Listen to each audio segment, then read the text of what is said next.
Povestea din spatele statuilor.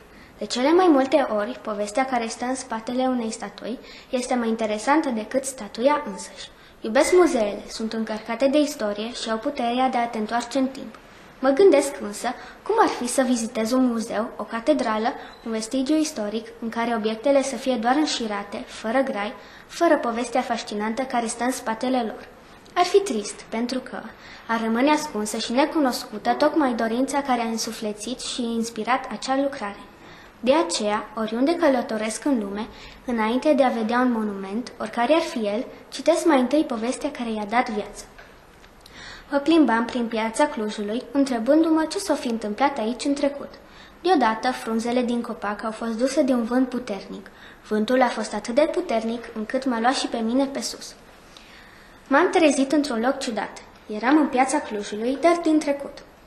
Cum se putea așa ceva? Stai, uite-i pe capitanul Baba Novac și pe preotul Saschi.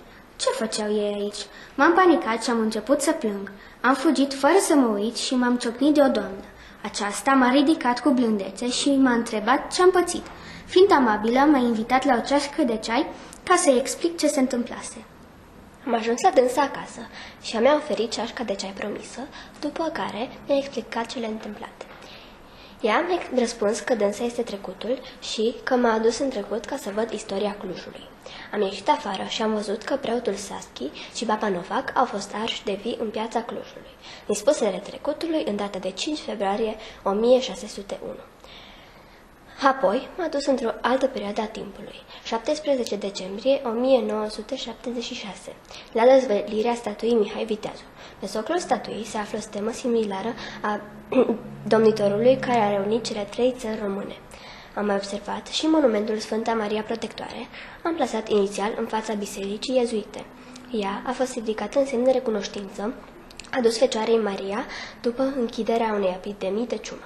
A fost realizată de cel mai renumit sculptor al acelui timp. Am mai observat și alte statui, cum ar fi Lupa Capitolina, Sfântul Gheorghe și Obeliscul Carolina.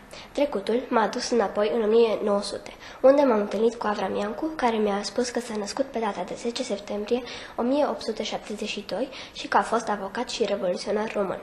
M-a adus înapoi în prezent și mi-am dat seama că este importantă cunoașterea acestor mici istorioare, care, puse cap la cap, scriu istoria noastră pe aceste meleaguri, ne întăresc rădăcinile, dând valoare prezentului.